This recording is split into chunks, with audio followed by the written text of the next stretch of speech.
ఇక ఇదే అంశానికి సంబంధించి మరింత సమాచారం అందించడానికి మా ప్రతినిధి లైవ్ లో అందిస్తారు అవినాష్ చెప్పండి. ఒక్కొక్క దారుణాలు చూస్తూ ఉన్నాం. రెయిన్బో హాస్పిటల్ కి సంబంధించి ఒక్కొక్కటిగా బాధపడుతూ ఉన్నారు బాధితులైతే. ఫోన్ చేసి ఎవరికి చెప్పుకోవాలో వాళ్ళ గోడును కూడా అర్థం కాని పరిస్థితుల్లో బాధితులు మనతో పాటు మాట్లాడుతున్నారు. ఇప్పటిదాకా లక్ష్మీనారాయణ గారు మాట్లాడారు. వారి బాబును చూడడానికి కూడా ఇవ్వట్లేదు, అలాగే చూసినప్పుడు కూడా మీ బాబు మాతోనే ఉన్నారు జాగ్రత్త అన్నట్లు కూడా ఏదైనా అడిగితే బెదిరిస్తున్నారు. ఇవన్నీ ఎలా చూసుకోవచ్చు అంటారు? నిన్న మనం లైవ్ ఏదైతే రెయిన్బో హాస్పిటల్ నుంచి మనం చేసినటువంటి లైవ్లో కూడా అక్కడ ఆల్రెడీ అడ్మిట్ అయి ఉన్నటువంటి బంధువుల పేరెంట్స్తో కూడా మనం మాట్లాడించడం జరిగింది లైవ్లో.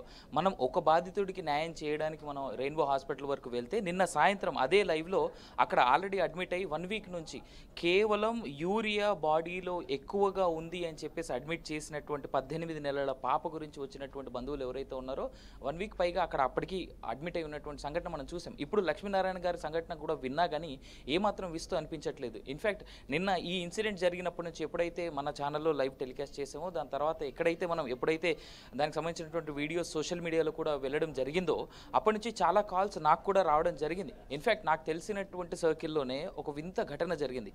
కేవలం జ్వరం వచ్చిందని చెప్పేసి రెయిన్బో హాస్పిటల్కి తన పిల్లల్ని తీసుకువెళ్తే ఆయన పిల్లలకి సంబంధించి 2 రోజుల్లో 2 లక్షల రూపాయలకి సంబంధించినటువంటి బిల్లు వేశారు కేవలం జ్వరానికి సంబంధించి. సో దీన్ని బట్టి మనం అర్థం చేసుకోవచ్చు రెయిన్బో హాస్పిటల్స్ ఏ విధంగా మనుషుల ప్రాణాల నుంచి అలాగే మనుషుల రక్తాన్ని జలగల్లాగా పిండి చేసుకు తింటున్నాయి అనేటువంటి అంశాన్ని ఇక్కడ.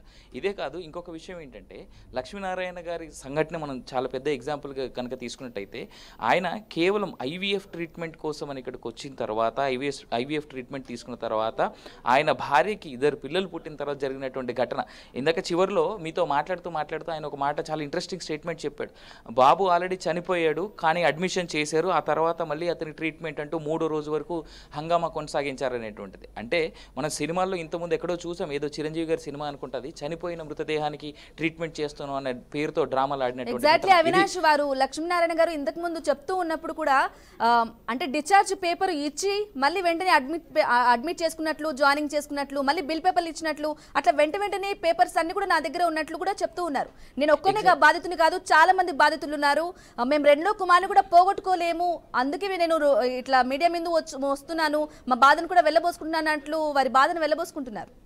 అండ్ లిటరలీ బ్రాహ్మిణి కొన్ని లక్షల రూపాయల డబ్బు ఆయన ఇప్పటికే లక్ష్మీనారాయణ ఎవరైతే ఉన్నారో కొన్ని లక్షల రూపాయల డబ్బు ఇప్పటికే ఆయన ఈ రెయిన్బో హాస్పిటల్ యాజమాన్యానికి రెయిన్బో హాస్పిటల్లో ట్రీట్మెంట్ కోసం కూడా ఇచ్చినట్టుగా చెప్తా ఉన్నారు ఆయన. సో దీన్ని బట్టి అర్థం చేసుకోవచ్చు, అంటే కేవలం డబ్బే ధ్యేయంగా, డబ్బు మాత్రమే వాళ్ళకి కావాల్సిందిగా వాళ్ళు కేవలం డబ్బు ధనార్జన ధ్యేయంగా పెట్టుకొని ట్రీట్మెంట్ పేరుతో మోసం చేస్తున్నారే తప్ప నిజంగా ఎవరైతే ఇబ్బంది పడతా ఉన్నారో వైద్యం అందాలని ఎవరైతే వస్తూ ఉన్నారో వాళ్ళకి వైద్యం అందించకుండా ఎవరైతే మా ప్రాణాలను కాపాడండి లేదా మా పిల్లల్ని కాపాడండి అంటూ రెయిన్బో వరకు నడుచుకుంటూ వస్తున్నటువంటి వ్యక్తులు ఎవరైతే ఉన్నారో మీ వాళ్ళు మా దగ్గర అడ్మిట్ అయి ఉన్నారు, మర్యాదగా డబ్బులు కడతారా లేదా అంటూ డిమాండ్ చేస్తూ వాళ్ళని బెదిరిస్తూ మీరు డబ్బులు కట్టకపోతే మీ వాళ్ళ ప్రాణాలు తీసివేస్తామంటూ లిటరల్గా వాళ్ళని డైరెక్ట్గానే బెదిరిస్తూ డబ్బులు దోచేస్తున్నటువంటి తరుణాన్ని మనం లక్ష్మీనారాయణ గారి అంశంలో చాలా క్లియర్గా అర్థం చేసుకోవచ్చు ఇక్కడ. సో దీన్ని బట్టే తెలుస్తూ ఉంది రెయిన్బో హాస్పిటల్స్లో కేవలం నిన్న మనం పోరాడినటువంటి లేదా BRK న్యూస్ లైవ్ చేసినటువంటి ఒక్కడే కాదు, ఇలా కొన్ని లక్షల మంది ఉండొచ్చు అనేటువంటి అంశం చాలా క్లియర్గా అర్థమవుతా ఉంది. లేని తరుణంలో మనం చూసుకుంటే ఎక్కడో మారుమూలన చిన్నగా ఒక చిన్న హాస్పిటల్ లాగా మొదలైనటువంటి రెయిన్బో ఇవాళ ఇంత స్థాయిలో ఎదగడానికి వెనకాల ఉన్నటువంటి కారణం ఏంటి?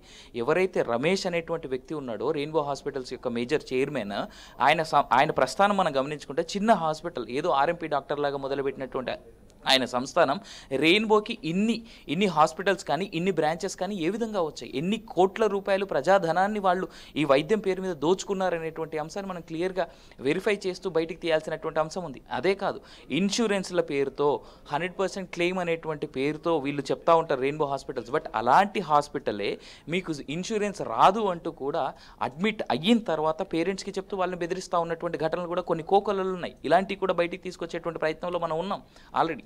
సో ఇదే కాదు, ఇన్సూరెన్స్లకు సంబంధించినటువంటి స్కామే కావచ్చు, పర్ డే వాళ్ళు ICUలో వసూలు చేస్తున్నటువంటి 25 నుంచి 50 వేల రూపాయల ఫీజులే కావచ్చు. నేను లైవ్లో వేరే పాపకు సంబంధించినటువంటి బంధువులు మనతో మాట్లాడినప్పుడు వాళ్ళు చెప్పారు 1 mg ఇవ్వాల్సినటువంటి ఇంజెక్షన్ని కాస్త 2.5 mg ఇచ్చారు మా పాపకి, ఆ పాప ఆరోగ్యం చెడిపోతే పరిస్థితి ఏంటి అనేటువంటిది.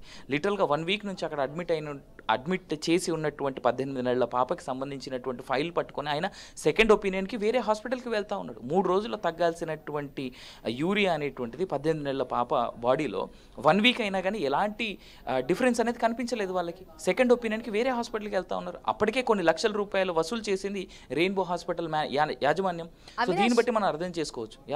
అవినాష్, అలాగే ఇంతకుముందు లక్ష్మీనారాయణ గారు ఫోన్ ద్వారా మాట్లాడుతూ ఉన్నప్పుడు కూడా మేము వేరే డాక్టర్ని కలవడానికి ఇక్కడికి వచ్చాము హాస్పిటల్కి, కానీ ఆ డాక్టర్ని కలవడం కాదు కానీ సురేంద్ర అనే అతని మొత్తం ట్రీట్మెంట్ ఇస్తున్నారు, అలాగే బెదిరిస్తున్నారు అన్నట్లు కూడా చెప్తూ ఉన్నారు. అంటే ఒక డాక్టరు ఇవ్వాల్సిన ట్రీట్మెంట్ ఇంకొక డాక్టర్ ఇస్తున్నారా అనే దానికి కూడా వెళ్ళొచ్చా?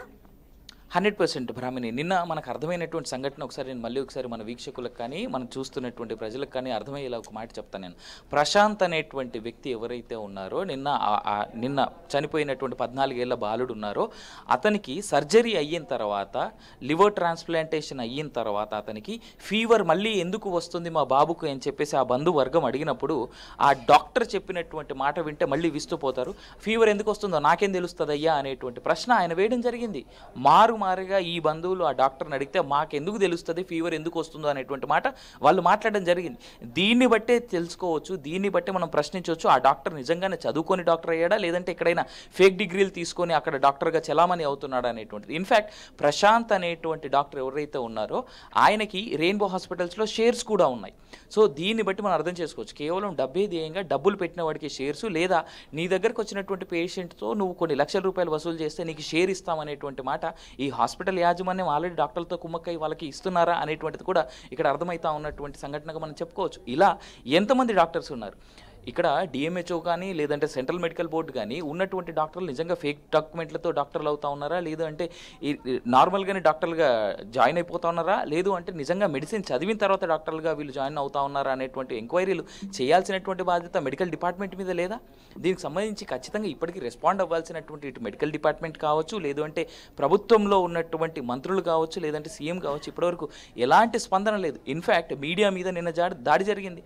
మన కెమెరామెన్ని నన్ను కొట్టిన తర్వాత కూడా ఈ రోజు వరకు, ఈ క్షణం వరకు కూడా ఒక అఫీషియల్ స్టేట్మెంట్ కానీ కనీసం ఎలాంటిది ఒక సారీ చెప్తూనో లేదంటే ఇంకోటో చెప్తూ లేదంటే ఏదో రకమైనటువంటి మాట మాట్లాడుతూ ఇప్పటి వరకు రెయిన్బో యాజమాన్యం ఏ రకమైనటువంటి మాట బయటికి చెప్పడం కానీ లేదంటే వాళ్ళ మీద ఏదైనా చర్య తీసుకుంటామనేటువంటి మాట కానీ ఇప్పటివరకు బయటికి రాలేదు. మళ్ళీ మనం ఒకవేళ పొరపాటున అక్కడ కెమెరా పట్టుకొని వెళ్తే మళ్ళీ అదే రకమైనటువంటి దాడి జరగదని చెప్పేసి రెయిన్బో యాజమాన్యం కనీసం చెప్పనైనా చెప్పాలి కదా. దీనిపైన కూడా ఇప్పటివరకు ఎలాంటి స్పందన లేదు. ఇదే కాదు, లక్ష్మీనారాయణ లాంటి ఇబ్బందులు పడుతున్నటువంటి లేదా ఇబ్బందులు పడ్డటువంటి విటులు లేదా బాధితులు ఎంతమంది అయితే ఉన్నారో ఆ బాధితులందరినీ కూడా ఏకం చేసి ఆ బాధిత కుటుంబాలన్నిటికీ కూడా చాలామంది వరకు న్యాయం జరిగేంత వరకు ఈ మన బీఆర్కే పోరాటం ఆగదని చెప్పేసి ఈ సందర్భంగా మనం మాట్లాడుకోవచ్చు. బ్రాహ్మణి అవినాష్, అలాగే చెప్పండి, ఒకవేళ పేషెంట్ కుటుంబ సభ్యులు కానీ ట్రీట్మెంట్కి సాటిస్ఫై లేనప్పుడు వారితో మాట్లాడాలి, లేదంటే ట్రీట్మెంట్ గురించి ఎక్స్ప్లెయిన్ చేయాలి. ఇలా కాదు, ఇలా చేస్తున్నాం ట్రీట్మెంట్ అన్నట్లు కూడా వాళ్ళకి చెప్పే రీతిలో అర్థమయ్యేలాగా చెప్పే బాధ్యత ఉంటుంది డాక్టర్లుగా. అలాంటి డాక్టర్లే ప్రాణం పోయాల్సిన డాక్టర్లే ప్రాణాలు తీస్తున్నారు, పైగా బెదిరిస్తున్నారు ఏమైనా అడిగితే. అంటే ఇదంతా ఎలా చూసుకోవచ్చు అంటారు? బెదిరిస్తే ట్రీట్మెంట్ జరుగుతుంది, అలాగే మాకు డబ్బులు వస్తే చాలు అనుకున్నట్లే ఈ రెయిన్బో హాస్పిటల్ నిర్వాహకులు ఉన్నట్టు తెలుస్తోంది.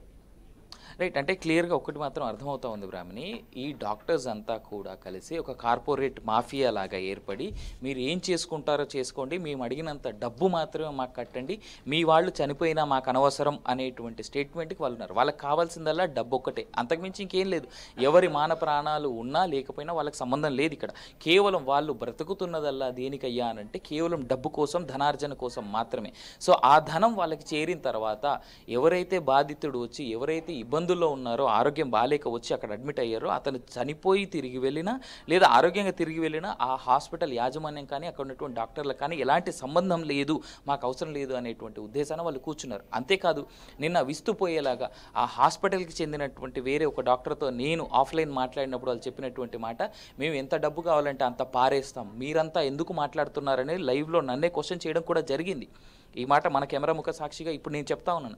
చాలా సంస్థలకు ఇప్పటికే మేము కొన్ని లక్షల రూపాయలు డబ్బులు పంపించాం, మీరు ఎందుకు ఓవర్ యాక్షన్ చేస్తున్నారనేటువంటి మాట వాళ్ళు మాట్లాడడం జరిగింది. అంటే డబ్బు కోసం ఏమన్నా బీఆర్కే పనిచేస్తుందా, లేదా డబ్బు కోసం అవినాష్ అనేవాడు పనిచేస్తూ ఉన్నాడా? డబ్బే పరమావధిగా మనం చేయాలి అని అనుకుంటే చాలా పనులు చేసుకోవచ్చు. ఆఫ్టర్ ఆల్ మంచి ప్రాణాల మీద, లేదంటే ఎవరైతే బాధిత కుటుంబాలు ఉన్నాయో వాళ్ళ కోసం మనం వాళ్ళకి న్యాయం జరగాలని మనం పనిచేస్తా ఉన్నప్పుడు ఇలాంటి స్టేట్మెంట్స్ మనం విన్నాము అని అంటే ఇక్కడ దీన్ని బట్టి అంటే ఆ హాస్పిటల్ యాజమాన్యం, హాస్పిటల్లో వర్క్ చేస్తున్నటువంటి డాక్టర్స్ ఈ మాట మాట్లాడారంటేనే దాన్ని బట్టి అర్థం చేసుకోవచ్చు కదా మనం. అంటే వీళ్ళు కేవలం నిన్న కూడా మనం చెప్పడం జరిగింది, ఇప్పుడు కూడా మళ్ళీ గంటాపతంగా చెప్తున్నటువంటి మాట ఏంటంటే డబ్బు పడేస్తే, ఇటు మంత్రులైనా డబ్బు పడేస్తే, గవర్నమెంట్ అయినా డబ్బు పడేస్తే, పోలీసు వాళ్ళైనా డబ్బు పడేస్తే, ఏదైతే చూడాల్సినటువంటి డిఎంహెచ్ కానీ లేదంటే వైద్య బృందాలు ఏవైతే ఉంటాయో, లేదా ఈ హాస్పిటల్స్ అన్నిటికీ పర్మిషన్స్ ఇచ్చేటువంటి మెడికల్ డిపార్ట్మెంట్ ఏదైతే ఉంటుందో, డబ్బు పడేస్తే ఇవన్నీ మూసుకుంటాయి మీరెంత అనేటువంటి ఉద్దేశాన్ని వాళ్ళు మాట్లాడడం జరిగింది. లిటరల్గా ఇదే భాషను కూడా వాళ్ళు వాడడం జరిగింది. సో దీన్ని బట్టి అర్థం చేసుకోవచ్చు బ్రాహ్మణి, ఎవరినైనా మేము బెదిరిస్తాం, మా దగ్గర డబ్బు ఉంది అనేటువంటి తలకెక్కినటువంటి పొగరు, డబ్బు మదం అనేటువంటిది వాళ్ళు చాలా క్లియర్గా అర్థమవుతా ఉంది మనకి. అవినాష్, అలాగే బాధితులు రెయిన్బో హాస్పిటల్ పై తిరగబడినప్పుడు, గొడవ జరుగుతున్నప్పుడు లేదా ఇంత జరుగుతున్నప్పుడు కూడా పై అధికారులు ఎవరైనా మాట్లాడారా, లేదంటే మాట్లాడడానికి కూడా వాళ్ళ దగ్గర ఏం లేదంటారా? బ్రాహ్మణి, అంటే నిన్న జరిగినటువంటి ఘటన చాలా కల్లారా మనం అందరికీ టీవీల సాక్షిగా, మన బీఆర్కే న్యూస్ సాక్షిగా అందరికీ చూపెట్టడం జరిగింది. లిటరల్గా వచ్చినటువంటి పోలీసులు మీరు ఏదైనా చేసుకోండి కానీ పక్క జరిగి చేసుకోండి, హాస్పిటల్లో వేరే వాళ్ళకి ఇబ్బంది కలగొద్దు అనేటువంటి మాట వాళ్ళు మాట్లాడారు. కానీ వాళ్ళే దగ్గరుండి హాస్పిటల్ మేనేజ్మెంట్ని కానీ లేదంటే ఎవరైతే డాక్టర్ వీళ్ళ మీద హత్యాయత్నానికో లేదా దాడికి ప్రయత్నం చేశాడో ఆ డాక్టర్ని బయటికి పిలిపించి, లేదా హాస్పిటల్ యాజమాన్యాన్ని బయటికి పిలిపించి అక్కడే కూర్చోబెట్టి పోలీసుల సమక్షంలోనే ఎందుకు దీనికి సంబంధించినటువంటి జడ్జిమెంటు లేదా దీనికి సంబంధించినటువంటి న్యాయం జరిగేలాగా ఎందుకు ప్రయత్నించలేదు? నిజంగానే వాళ్ళకి అంత చిత్తశుద్ధి ఉన్నట్టు అయ్యి ఉంటే వాళ్ళందరినీ బాధితులను అక్కడ కూర్చోబెట్టి, ఎదురుగా ఆ డాక్టర్నో మేనేజ్మెంట్నో కూర్చోబెట్టి, మీ వల్ల ఈ బాధిత కుటుంబానికి ఇంత అన్యాయం జరిగింది, మరి మీరేం జడ్జిమెంట్ చేస్తారు ఇక్కడ, మీరేం చేస్తారు ఇక్కడ, అక్కడ కూర్చోబెట్టి చేయాల్సినటువంటి బాధ్యత లేదా వాళ్ళకి? సుమోటోగా స్వీకరించాల్సినటువంటి కేసుని కూడా వాళ్ళు మీరు కంప్లైంట్ ఇస్తేనే మేము స్వీకరిస్తాం కేసుని అనేటువంటి మాట పోలీసులు స్వయంగా మన కెమెరా సాక్షిగా, మన మైక్ సాక్షిగా చెప్పడం జరిగింది. ఇంతకంటే దిగజారుడుతనం ఇంకోటి ఉంటుందా? ఇన్ఫ్యాక్ట్ ఇప్పటి వరకు జర్నలిస్ట్ మీద దాడి జరిగితే, ఒక కెమెరామెన్ మీద దాడి జరిగితే, మన ధనరాజ్ మీద, నా మీద దాడి జరిగితే కనీసం ఇప్పటివరకు పోలీసు యాజమాన్యం కూడా, పోలీస్ శాఖ వారు కూడా సుమోటోగా స్వీకరించాల్సినటువంటి కేసు మీద ఇప్పటివరకు ఎలాంటి స్పందన లేదు. హాస్పిటల్ వాళ్ళ దగ్గర నుంచి కూడా ఎలాంటి స్పందన లేదు. అంటే పోలీసు వాళ్ళని అండగా పెట్టుకొని, ప్రైవేట్ సెక్యూరిటీని, ప్రైవేట్ బౌన్సర్లని అండగా పెట్టుకొని ఈ హాస్పిటల్ యాజమాన్యం చేస్తున్నటువంటి దాడి అన్నీ ఇన్ని కాదు. లిటరల్గా ఇందాక లక్ష్మీనారాయణ గారు కూడా మాట్లాడుతూ అదే చెప్పారు, మీ రెండో పిల్లాడు మా దగ్గర ఉన్నాడు, సైలెంట్గా మీరు ఉండండి అనేటువంటి మాటను చూసుకుంటే దాని అర్థం ఏమవుతుంది? అంటే మీరు సైలెంట్గా ఉండకపోతే మమ్మల్ని క్వశ్చన్ చేస్తే ఈ బాబును కూడా మేము చంపేస్తాం అనేటువంటి మాటేనా? అంటే కేవలం చావులతో ఆడుకుంటూ డబ్బు కోసం, ధనార్జన కోసం వీళ్ళు చేస్తున్నటువంటి దారుణాలు, దాష్టికాలే అని లిటరల్గా మనం అనుకోవచ్చు కూడా Brahmani. Right Avinash, thank you for the updates.